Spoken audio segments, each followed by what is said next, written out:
الحسن والحسین ہما ریحانیا من الدنیا صدق اللہ مولانا العظیم۔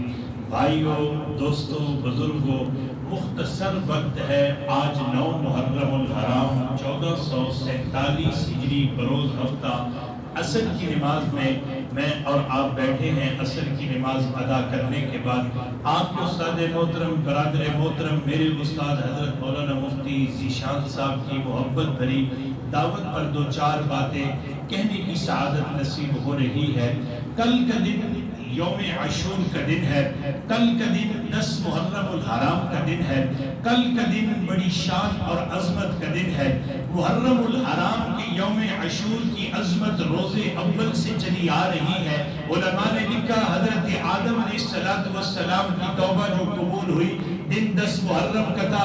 اللہ رب العزت نے حضرت نوح علیہ السلام کی کشتی کو پار چڑھایا تو دن 10 محرم الحرام کا تھا۔ حضرت ادریس علیہ السلام کو رفعت ملی تو دن 10 محرم الحرام کا ہے۔ حضرت سلیمان علیہ السلام کو تخت اور تاج ملا تو دن 10 محرم تو دن 10 محرم الحرام کا ہے۔ حضرت عیسیٰ علیہ السلام کو اللہ نے برفع اللہ علیہ، اللہ نے آسمانوں پر اٹھایا تو دن 10 محرم الحرام کا ہے۔ 10 محرم الحرام امت مسلمہ میں اسلام کی آمد سے پہلے بھی یوم عاشور کا دن بڑی عظمت کا دن تھا۔ حضرت عبداللہ ابن مسعود رضی اللہ تعالی عنہ فرماتے ہیں کہ نبی صلی اللہ علیہ وسلم نے فرمایا جو بندہ یہ چاہتا میرے رزق میں برکت ہو وہ بندہ 10 محرم الحرام کے شام کی دسترخوان، 10 محرم الحرام کا دسترخوان اپنے اہل و عیال پر، اپنے بہن بھائیوں پر وسیع فرما دے، اللہ 1 سال کا رزق بڑھا دیتے۔ ایک اللہ کی ولی ہے جن کا نام حضرت سفیان ثوری رحمت اللہ تعالی علیہ ہے، یہ بہت بڑے ایک اللہ کی ولی بزرگ ہے۔ وہ فرماتے ہیں میں نے زندگی میں اس کا تجربہ کیا ہے، اللہ رب العزت نے 10 یعنی یوم عاشور 10 محرم الحرام کو اپنے اہل و عیال پر، اپنے بہن بھائیوں پر، اپنے ماتحتوں پر آپ اپنے دسترخوان کو وسیع فرمائے، اللہ 1 سال کی رزق کو بڑھا دیتے ہیں۔ بھائیو دوستو بزرگوں، مجھے اور آپ کو 10 محرم الحرام چلتے چلتے نبی صلی اللہ علیہ وسلم تشریف لائے، حضرت فاروق اعظم کی شہادت محرم الحرام کے اندر ہے۔ پھر چلتے چلتے ایک محرم ایسا آیا جس محرم کو کہتے ہیں سن 61 ہجری کا محرم ہے، اس محرم کی 10 تاریخ ہے، جمعے کا دن ہے۔ میرے پاک پیغمبر صلی اللہ علیہ وسلم کے وہ پیارے نواسے جن کے بارے میں اللہ کے نبی صلی اللہ علیہ وسلم نے فرما دیا حسین منی و انا من حسین، حسین مجھ محمد سے ہے اور میں محمد حسین سے ہوں،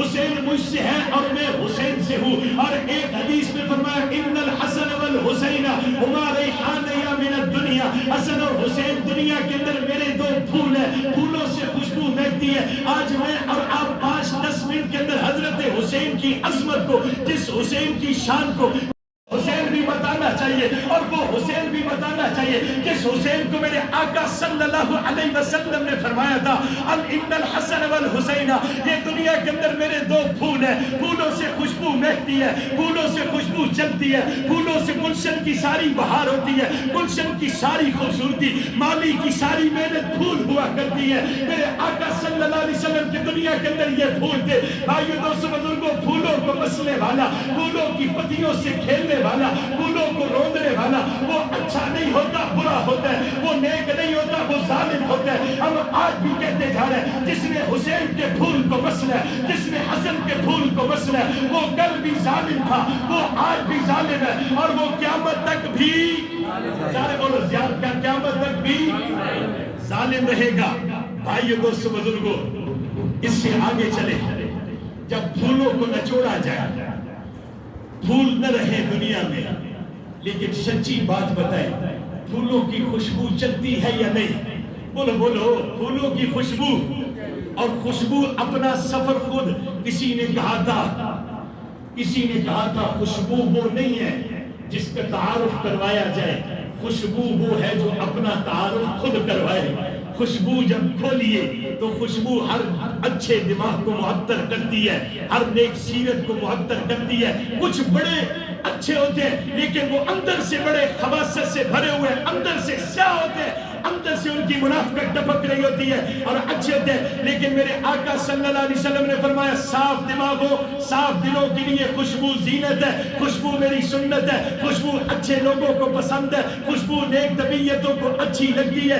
اب حسین کی خوشبو چل رہی ہے، حسین کا پھول نہیں ہے لیکن حسین کی خوشبو چل رہی ہے۔ میرا اور آپ کا عقیدہ یہ قیامت تک خوشبو حسین بھی جھوٹے اور قیامت تک جھوٹے، وہ کل بھی بار بیت کرتے، آج بھی کرتے، قیامت تک کرتے رہیں گے، لیکن حسین کل بھی قرآن کا قاری تھا، حسین کل بھی نیزے پر قرآن پڑھ رہا تھا۔ 10 محرم الحرام کو حضرت حسین نے اپنی بہنوں کو بلایا، اپنی بیٹیوں کو بلایا، گھر کی خواتین کو بلا کر ایک بلیغ خطبہ دیا، ایک فصیح خطبہ دیا، اور اس خطبے کے الفاظ یہ تھے: ہم اگر دنیا سے چلے جائیں، ہم ظلم کی اس چکی میں اگر پس گئے، تم نے صبر کرنا ہے، اس لیے کہ اکیلا حسین نہیں جا رہا بلکہ میرے خاندان کا تو ابو بکر بھی چلا گیا، عمر بھی چلا گیا، عثمان بھی چلا گیا، محمد بن علی بھی چلا گیا، اور محمد قاسم بھی چلا گیا، اور علی اصغر بھی چلا گیا، علی اکبر بھی چلا گیا، حسین بھی جانے والا ہے، لیکن ہم اگر شہید ہو جائیں، ہمارے لاشوں پر تم نے ماتم نہیں کرنا، تم نے سینہ کو بھی نہیں کرنی، تم نے اپنے بالوں کو نوچنا نہیں ہے، بلکہ میرے نانا کی تعلیمات یہ ہے، مدینے کا سبق یہ ہے، مکے کا سبق یہ ہے، قرآن کا سبق یہ ہے: الذین اذا اصابتہم مصیبہ قالوا انا للہ وانا الیہ راجعون۔ تم نے سبق یہ دہرانا ہے: وبشر الصابرین، جب کوئی پریشانی آ جائے تو خوشخبری ہے صبر کرنے والوں کے لیے، اجر ہے صبر کرنے والوں کے لیے، اور صبر آخر میں نہیں ہوتا بلکہ الصبر عند الصدمۃ الاولی، صبر صدمے کی ابتدا میں ہوتا ہے۔ میری بیٹیوں، میری بہنوں، ان زین العابدین، جب تمہیں کوئی خبر ملے تم نے صبر کا دامن ہاتھ سے نہیں جانے دینا۔ حسین صبر کی تلقین کر رہا ہے، حسین ماتم سے روک رہا ہے، حسین سینہ کوبی سے روک رہا ہے، اور یاد رکھیے 10 محرم الحرام کو حسین زمین پر نہیں ہے بلکہ حسین گھوڑے کی پشت پر ہے، کہو سبحان اللہ۔ تو حسین کا غلام وہ گھوڑے کے نیچے ہوتا ہے یا گھوڑے کے؟ بولو بولو، گھوڑے کے۔ بھائیو دوستو بزرگوں، حضرت حسین رضی اللہ تعالیٰ عنہ شہید ہو گئے۔ حضرت حسین رضی اللہ تعالیٰ عنہ سبق دے کر جا رہے بہن بیٹیوں کو اور پوری امت مسلمہ کو: ہماری شہادت پر واویلا نہیں کرنا، ہماری شہادت پر سینہ کو بھی نہیں، بلکہ ہماری شہادت پر کیا کرنا ہے؟ صبر۔ بولو کیا کرنا ہے؟ صبر کرنا ہے۔ اب ایک بندہ کہتا ہے: میں نے رات ایک درس دیا، میں نے کہا ہم حسینی ہیں، وہ کہنے لگا ہم محمدی ہیں، میں نے کہا ہم امت محمدی ہیں، لیکن کربلا کے میدان کے اندر دو فوجیں کھڑی ہے، ایک یزید کی فوج ہے، ایک حسین کی فوج ہے۔ کربلا کے میدان کے اندر دو ترازو لگے ہوئے، ایک طرف حسین کا ترازو ہے، ایک طرف یزید کا ترازو ہے۔ ہم ان دونوں ترازوؤں میں حسینی ترازو میں ہے، ہم دونوں فوجوں میں کس کی فوج کے ساتھ ہے؟ بولو حسینی فوج کے ساتھ ہے۔ ہم حضرت حسین رضی اللہ تعالیٰ عنہ کے مشن، نظریے اور کاز اور ان کے صبر کی تلقین پر چلنے والے، اس لیے تو میں اور آپ سنی اہل سنت والجماعت مسلمان حسین سے محبت کرنے والے، ہم صرف حسین کا نام نہیں لیتے بلکہ ہم تو دونوں باتیں کرتے ہیں، حسین کو بھی مانتے ہیں اور حسین کی بھی، بولو بولو، حسین کو بھی اور حسین کی بات کو بھی، حسین کی تعلیمات کو بھی مانتے ہیں۔ جو سچا حسینی ہوگا، اب ایسی اگلی بات ہے، اب سوال کیا جاتا ہے ہر طرف فلاں فلاں کہہ رہا ہے میں بھی حسینی میں، تو کیسے پتہ چلا سچا حسینی کون ہے؟ بھائیو دوستو بزرگوں، جس کی زندگی میں 5 وقت کی نمازیں ہیں، الحمدللہ، کہو الحمدللہ، سچا حسینی ہے۔ جس کے چہرے پر سنت ہے، سچا حسینی ہے۔ جس کے سر پہ پگڑی کی سنت ہے، حضور کے حضرت حسین کے نانا محمد الرسول اللہ کی سنت ہے، وہ سچا حسینی ہے۔ جس کی زندگی میں صبر ہے وہ سچا حسینی ہے۔ 10 محرم الحرام کو جو روزے کے ساتھ ہے وہ سچا حسینی ہے۔ جو تلاوت کے ساتھ ہے وہ سچا حسینی ہے۔ جو نماز میں ہے وہ سچا حسینی ہے۔ جو سجدے میں ہے وہ سچا حسینی ہے۔ جو پاک کے قریب ہے وہ سچا حسینی ہے۔ جو صبر کی تلقین کے ساتھ ہے وہ سچا حسینی ہے۔ اور جو اس کے علاوہ ہے وہ جتنے نعرے لگاتا جائے اس کا نعرہ تو ہو سکتا ہے لیکن اس کا سچ حسین کے ساتھ نہیں ہو سکتا۔ وہ حسین کو مانتا ہے، حسین کی نہیں مانتا۔ اور اہل سنت والجماعت الحمدللہ ہم حسین کو بھی مانتے ہیں اور حسین کی بھی، بولو حسین کو بھی اور حسین کی بات کو بھی مانتے ہیں۔ بھائیو دوستو بزرگوں، وہ کسی کا اور حسین ہوگا جو 10 محرم الحرام کو ماتم کر کے کہے واہ ہائے حسین، ہم تو سینہ تان کر جیسے حضرت حسین یزیدیوں کے سامنے جھک کر کہا یا ڈٹ کر کہا، سینہ تان کر کہا لا الہ الا اللہ محمد رسول اللہ، اور سینہ تان کر کہا میں خلفائے راشدین کے نظام کی بات کرنے آیا ہوں، میں خلفائے راشدین کے طرز عمل کی بات کرنے آیا ہوں اور طرز خلافت کی بات کرنے آیا ہوں، مجھ حسین کا کوئی اور جرم نہیں ہے، اور سینہ تان کر قرآن کی تلاوت کرتے ہوئے شہید ہوئے۔ سچا حسینی وہ ہے جو 10 محرم کو سینہ تان کر کہے ہمارا حسین کل بھی کامیاب تھا، آج بھی کامیاب ہے، قیامت تک کامیاب ہے، کل بھی ہمارا حسین واہ حسین تھا، بولو کیا تھا؟ واہ حسین تھا، آج بھی حسین واہ ہے اور قیامت تک حسین واہ ہوگا۔ کل بھی یہ نعرہ تھا کربلا کا شاہ حسین، واہ حسین، واہ حسین، کربلا کا شاہ حسین، واہ حسین، واہ۔ ایسے ہاتھ یہ میرا جو پسینہ نکل ہے حضرت حسین کی محبت بھی نکل رہا ہے۔ 10 محرم الحرام کو حضرت حسین کا خون جسم سے جاری ہے اور ہم اپنا ایک پسینے کی قطرہ اور بوجھ بھی نہ آئے، ذرا محبت میں کہیے کربلا کے شاہ حسین، واہ حسین، واہ کربلا کے شاہ حسین، واہ حسین۔ بس فرق اتنا ہے، کوئی ہائے کر کے حسین سے محبت کا اظہار کرتا ہے اور کوئی واہ کر کے محبت کا اظہار کرتا ہے۔ ہم محبت کا اظہار واہ کر کے کہتے ہیں، ہم کہتے ہیں حسین واہ تیری عظمتوں پر قربان، تو حضور کے کندھوں پر ہو تو تب بھی واہ ہے، تو مدینے کی مسجد نبوی میں ہو تو تب بھی واہ ہے، تو ابو بکر کے پیچھے کھڑا ہو تب بھی واہ ہے، تو میرے آقا کے کندھوں پر ہو تب بھی واہ ہے، تجھے میرے آقا گود میں اٹھائے تب بھی واہ ہے، تجھے آقا محبت سے بوسہ دے تو تب بھی واہ ہے، اور تو چلتا مکے کی گلیوں میں تو تب بھی واہ ہے، تو بیت اللہ کے سامنے کھڑا ہے تو تب بھی واہ ہے، تو صحابہ کی جھرمٹ میں کھڑا ہے تو تب بھی واہ ہے، تو اپنے بھائی حسن کے ساتھ امیر معاویہ کے ہاتھ میں بیعت کرے تو تب بھی واہ ہے، تو حضور کی مجلس میں بیٹھے تو تب بھی واہ ہے، اور تو کربلا میں 61 ہجری میں 58 سال کا حسین نظر آ رہا ہے تو تب بھی واہ ہے، تو قرآن پڑھتا تو تب بھی واہ ہے، اور تو شہادت کے منصب کے جام نوش اور شہادت کے منصب کو پیتے ہوئے تو جنت کے راستے پر چلتا ہوا ہمیں نظر آ رہا ہے تو تب بھی کیا ہے؟ بولو کیا ہے؟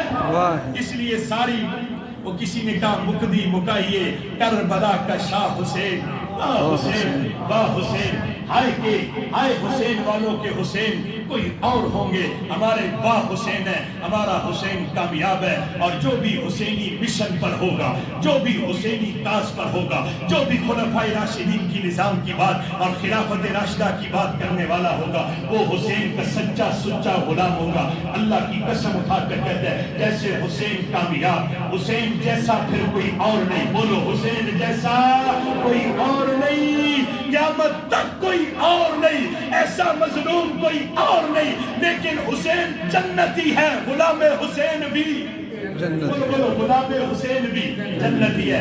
اللہ مجھے اور آپ کو 10 محرم الحرام کو حضرت حسین کے فلسفے کو سمجھ کر سچا حسینی، ایک بندہ کہتا ہے میں حسین کو مانتا ہوں لیکن حسین کی تلاوت پورا سال نہیں کرتا، بتائیں یہ سچا حسینی ہو سکتا ہے؟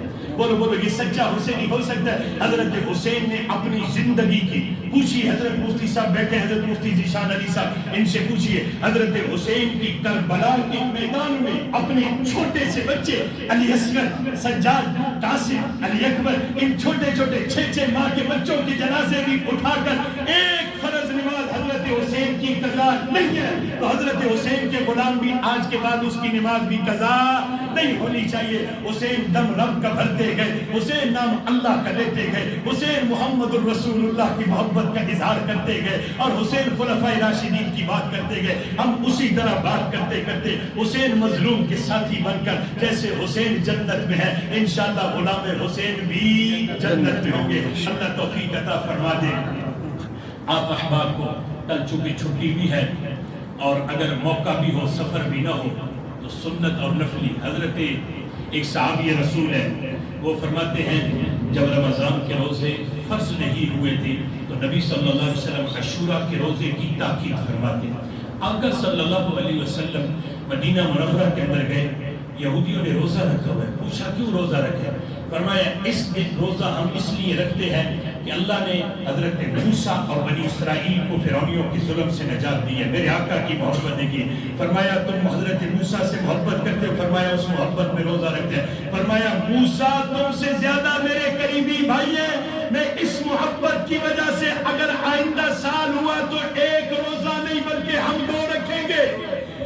لیے یہاں سے یہ پتا چلتا ہے جو محبت کرتے ہیں وہ محبت میں پیچھے نہیں بلکہ محبت میں 2 قدم کیا کرتے ہیں آگے کو چلتے ہیں. میں 2 روزے رکھوں گا لیکن فرمایا ایک 10 کے ساتھ یا 9 کو ملائیں گے یا 10 کے ساتھ 11 کو ملائیں گے. اب وجہ کیا ہے؟ وہ بھی روزہ ہے یہ بھی روزہ ہے تم بھی ایک روزہ رکھ لو. ہمارے روزے اور یہودیوں کی روزے اور عبادت میں تمیز ہونی چاہیے. وہ ایک روزہ رکھتے ہیں مسلمان 2 روزے رکھیں گے تاکہ یہودیوں کے ساتھ کافروں کے ساتھ کیا ہو جائے فرق ہو جائے. تو اس لیے مسلمان کو ہر وہ کام کرنا چاہیے. قل یا ایھا الکافرون لا اعبد ما تعبدون لکم دینکم ولی دین. تمہارا دین کافروں تمہارا ہمارا دین ہمارا تمہارا کام تمہارا ہمارا کام ہمارا. ایسے نہیں ہے کہ ہم بھی 10 محرم کو کسی کافر کے راستے پر چلے بلکہ ہم 10 محرم کو حضور کے امتی حضور کے راستے پر چل کر انشاءاللہ گزاریں گے. کہو انشاءاللہ. اور زندگی میں جب بھی کوئی قدم اٹھائے ہر وہ کام ہو جو جس کی کافروں کے ساتھ مشابہت نہ ہو. من تشبہ بقوم فهو منهم وقال النبی صلی اللہ علیہ وسلم. نبی صلی اللہ علیہ وسلم نے فرمایا جو کسی قوم کی مشابہت اختیار کرے گا اس کا حشر انہی کے ساتھ ہوگا. اللہ ہم آپ سے کہتے ہیں ہم بھی 10 محرم ہے کل تلاوت کریں اذکار کریں شہدائے کربلا شہدائے اسلام کی درجات کی بلندی کی دعا فرمائے تو اللہ ہمارا حشر بھی ان کے ساتھ کر دیں گے کربلا والوں کے ساتھ کر دیں گے. اللہ مجھے اور آپ کو عمل کی توفیق دے.